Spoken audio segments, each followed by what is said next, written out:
안녕하세요.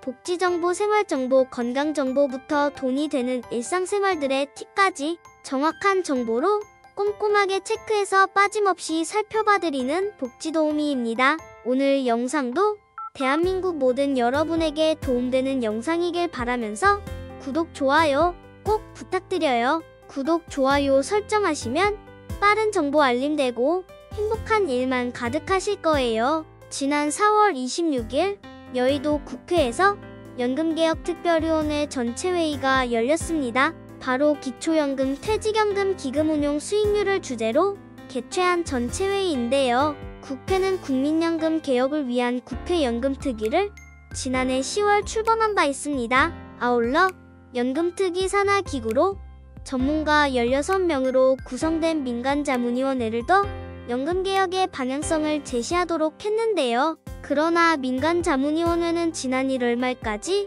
3개월여간 논의를 거쳤음에도 불구하고 기초연금, 국민연금 보험료율 등 개편 방안에 결과가 없는 연금개혁안 검토 현황 보고서를 제출하여 국민들의 큰 분노를 자아냈는데요. 소득대체율 인상을 주장하는 입장과 소득대체율 인상이 불가하다고 주장하는 입장이 대립하여 견해차를 좁히지 못했다고 정리했습니다. 다만 보험료율과 소득대체율, 현재 62세인 수급 개시 연령을 올려야 한다는데 의견을 모았는데요. 이에 따라 연금특위는 이달 말 활동 시한 종료를 앞두고 마지막까지 구조개혁을 위한 기초연금, 퇴직연금 기금 수익률 제고 방안 등 3차례 공청회를 진행했습니다. 기초연금 공청회에서는 노인 소득 보장 취지에 맞춰 기초연금의 급여를 점진적으로 40만원으로 인상하되 이를 소득구간별 차등화를 해야 하는 의견이 나왔는데요. 2024년에는 소득 하위 70%에 35만원, 2025년에는 소득 하위 40%에게 40만원, 2026년에는 소득 하위 40%에 50만원을 주는 방식이 제시됐습니다. 퇴직연금 공청회에서는 준공적연금화 형태로 전환해 국민연금의 소득대체율을 보완해야 한다는 주장이 제기됐는데요. 퇴직연금은 33%의 보험료율을 가지고 있어 수익률이 국민연금 수준으로 확보되면 후세대 부담 없이 최소 20%의 소득대체율을 가져다 줄 것이란 기대에서 제기됐습니다. 현재는 퇴직연금이 일시금 위주로 받아 연금의 성격을 잃어버린 만큼 중도인출을 제한하는 방식으로 전환해야 한다는 조언도 나왔습니다.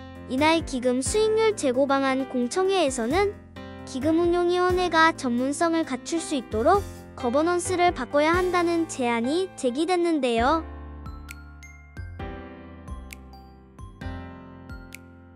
국민연금 기금운용 수익률을 높이기 위해 기금운용본부의 대표성과 전문성을 강화하는 한편 전문가에게 자산 배분 자율성과 책임을 함께 부여해야 한다는 제안이 나왔습니다. 김우창 카이스트 산업 및 시스템공학과 교수는 국민연금 기금운용은 수익률 자체는 낮지만 위험 대비 성과는 대단히 좋다면서도 자산군 및 투자 전략 확대를 통한 위험 대비 수익률 극대화와 추가 투자 위험을 통한 수익률 제고 등 전략이 필요한다고 제안했는데요. 국민 입장에서 봤을 때 내가 얼마나 내고 얼마나 받는지 어떤 위험이 있는지 명확히 인지하는 체계가 약하다고 지적하기도 했습니다.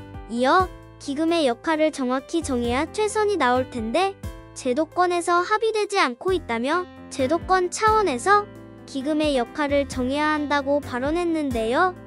자산군은 지속해서 전략적으로 추가하고 그런 의미에서 기금운용의 대표성과 전문성을 진지하게 고민해야 한다고 덧붙였습니다. 이준행 서울여대 경제학과 교수는 장기적으로 위험자산 비중을 정하는 기준 포트폴리오 도입과 전문가 자산 배분 권한 이양을 제안하며 전문가가 기준 포트폴리오 대비 성과를 얼마나 냈는지 평가받을 수 있도록 해야 한다고 했는데요. 국민연금과 해외 주요 연기금의 자산 배분 프로세스를 비교하며 전략적 자산 배분의 프로세스를 획기적으로 바꿔야 한다고 주장했습니다. 뿐만 아니라 국민연금 자산군을 현행 5개군 국내 주식, 국내 투자, 해외 주식, 해외 투자, 대체 투자에서 대체 투자 비중을 늘리는 방식으로 수익률을 높일 수 없다고 봤는데요.